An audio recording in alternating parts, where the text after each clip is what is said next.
going to strip everyone that's not a working member of the royal family of their titles. That would be just because it's easier to manage a smaller royal family. Everyone remembers the moment Meghan crossed paths with Harry, but no one dares discuss what followed her into that world. Those warnings weren't drafted by tabloids or muttered by jealous strangers. They came from a witness, someone who watched it unfold from the smoky, hidden lounges of Toronto's elite underground to the dawns where secrets had to be buried before the sun exposed them. That voice belonged to Marcus Anderson. The tale you're about to unravel was never meant to breathe outside those walls. It lived in the blind spots of people convinced their masks were unbreakable. And to the public, Marcus was nothing more than Meghan Markle's refined companion, the guide smoothing her entry into London's aristocratic circles, the polished shadow standing beside her at galas and royal gatherings. Long before palaces polished her image and press releases softened her edges, Marcus knew a version of Meghan far more dangerous. She wasn't just navigating a social world, she was the gatekeeper of the undercurrent that shaped her.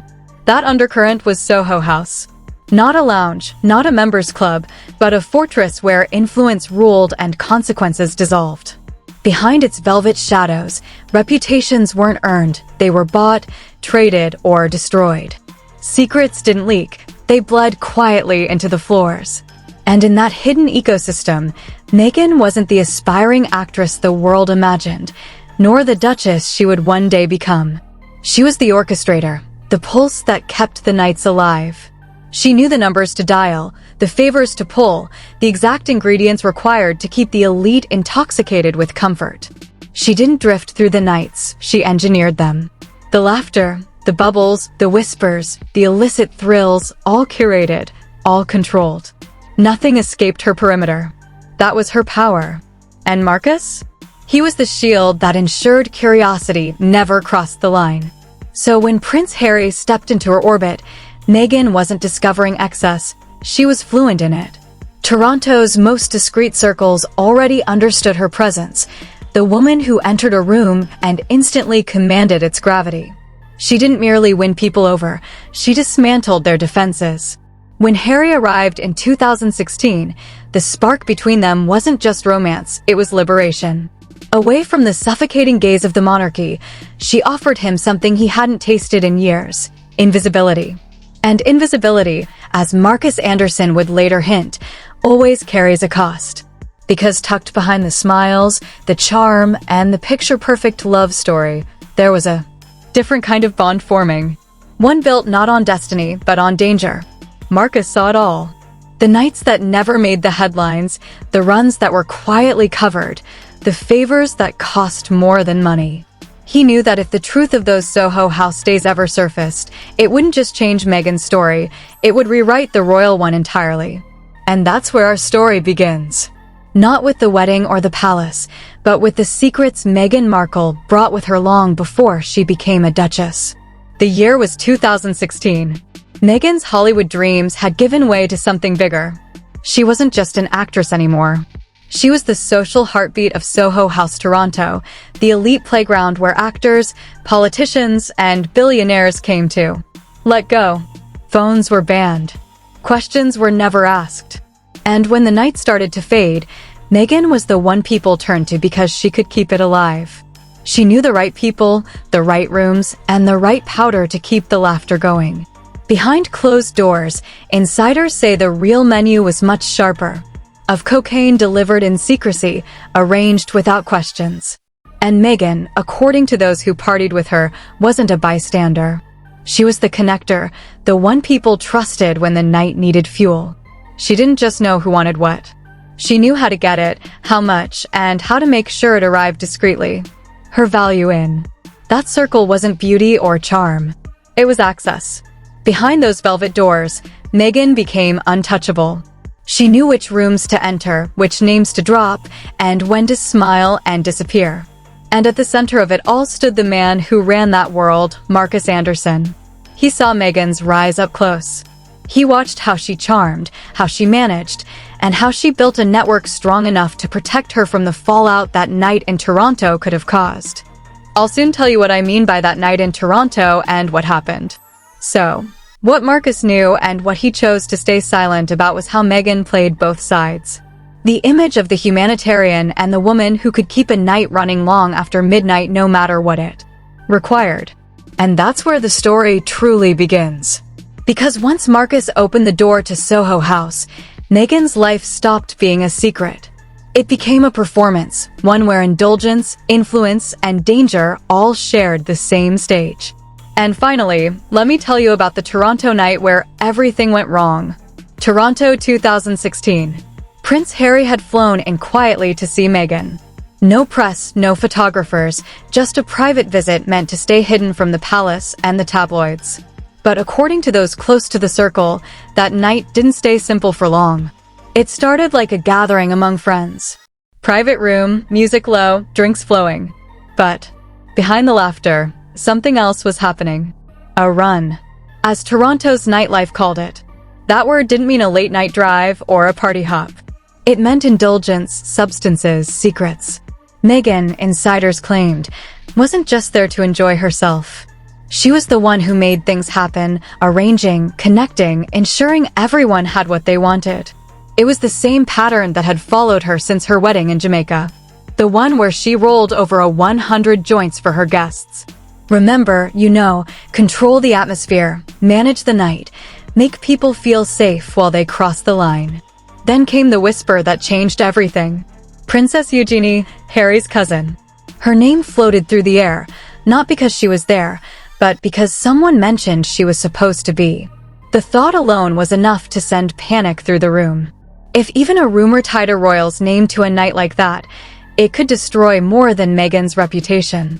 It could embarrass the entire royal family. Something went wrong that night. A close call, a scare, a near exposure. No one knows exactly what happened, but the rumor was substances and a bust. By morning, everything was gone. No photos, no police reports, no whispers outside the inner circle. It was as if the night had never happened. And that's when the name Marcus Anderson began surfacing quietly behind the scenes. The man who could make things disappear. The man who knew exactly how to protect the powerful and exactly what it cost. To most of the world, Meghan Markle was living the dream. A successful actress dating a prince. A fairy tale unfolding in real time. But inside Soho House, Marcus saw something different. He saw a woman who could shift shapes depending on who was watching. To her Hollywood friends, she was still the ambitious actress hustling for her next role. To her Toronto circle, she was the glamorous insider who knew the right people. And to Harry, she was the comforting escape, the woman who made him feel free from the palace rules he'd grown up resenting. But Marcus had seen this before, not just in Meghan, but in others who passed through his doors. The art of reinvention. The ability to shed one version of yourself and step into another without looking back. What made Meghan stand out wasn't just her beauty or her charm. It was her precision. She knew what to reveal, what to hide, and when to walk away. She could turn vulnerability into strategy. And Marcus, standing in the background, understood what that meant. He'd seen people try to play this game and fail. People who thought they could manipulate power and ended up crushed by it. But Meghan was different. She played for survival, not attention. Every move was calculated, every word rehearsed, every connection purposeful. Marcus once described Meghan as a woman who always knew where the exit was. And that's exactly what made her unstoppable. She could walk into any room, charm every person in it, and vanish before anyone realized they'd been studying the wrong version of her.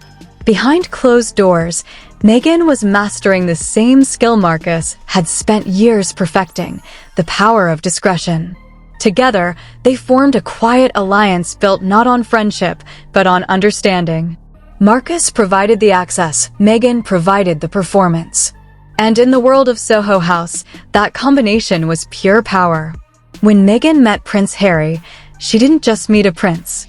She met a man who had spent his whole life being watched. Cameras, rules, press headlines. Harry had grown up inside a cage made of gold. What he wanted most wasn't power. It was freedom.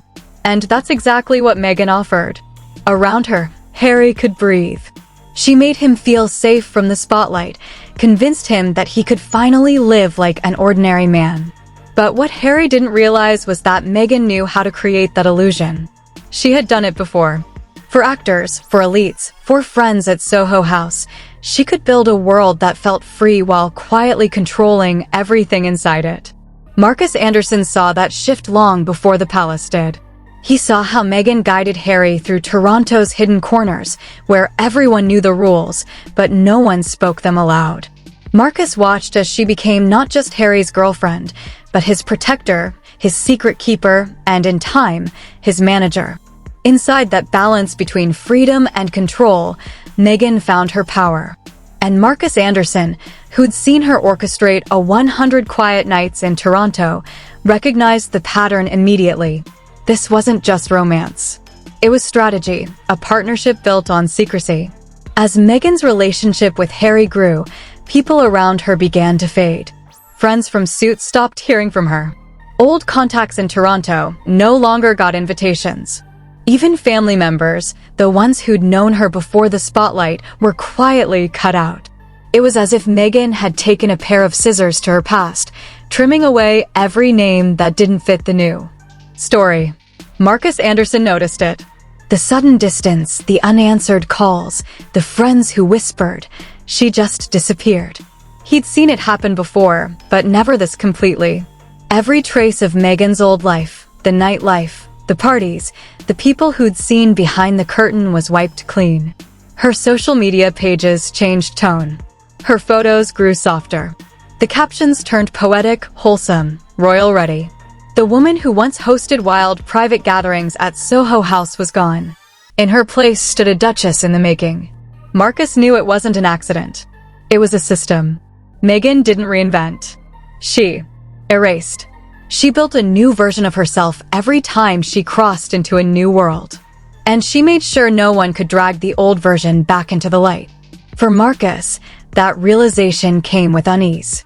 He had been part of her transformation, the silent witness who helped her climb. But as her circle shrank, he began to understand what everyone eventually learned. When Meghan was done with a chapter, she closed the book completely. Once inside the royal world, Meghan's control seemed perfect until the little cracks began to appear. In one interview, she claimed she'd never Googled Harry before meeting him. In another, she described his favorite habits and charities with uncanny detail. She said she felt trapped and isolated in Britain. Yet travel records showed her flying to New York, Amsterdam, and Italy within months.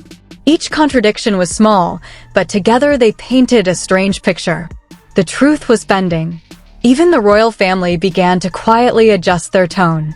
The official biography that once listed her as a double major, a humanitarian, and a fluent linguist was rewritten. Line after line vanished. What remained was simple. Meghan Markle, actress from Suits, Marcus Anderson saw the symbolism. The palace wasn't just correcting facts. They were peeling away the myth she'd built. The myth that began in the private rooms of Soho House. The myth that Marcus himself had helped nurture. For the first time, the mask Meghan had crafted so carefully was starting to slip. Marcus had always been known for his loyalty. In his world, silence was currency, and he guarded it well. But silence carries a weight, and over time that weight becomes unbearable. He had watched Meghan move through every stage of transformation. From the actress who charmed Hollywood to the socialite who ruled Toronto nights to the duchess who stood on palace steps with the world at her feet. He had seen her organize, plan, erase, and rebuild. And now when he finally spoke, not with scandal but with quiet truth, it carried the force of someone who had been there. Marcus didn't accuse. He revealed. He spoke of the woman behind. The speeches and the smiles. The woman who had turned reinvention into survival. The woman who never stumbled by accident because every fall was already planned. He described how Meghan's rise wasn't luck or fairy tale magic. It was calculation, a blueprint built on secrecy, access, and timing. Every door she opened, Marcus once hinted, was one she'd been studying long before she knocked. That's why his words matter. Because Marcus Anderson wasn't just a friend from Meghan's past. He was the architect who watched her build her future brick by brick, mask by mask, lie by lie, until the real woman vanished completely. And And that's what makes her story haunting. For every charity speech, there's a shadow just behind the lights. For every photograph, a hidden truth just outside the frame. Marcus Anderson didn't destroy Meghan's legend. He simply reminded the world that behind every perfect image is a person.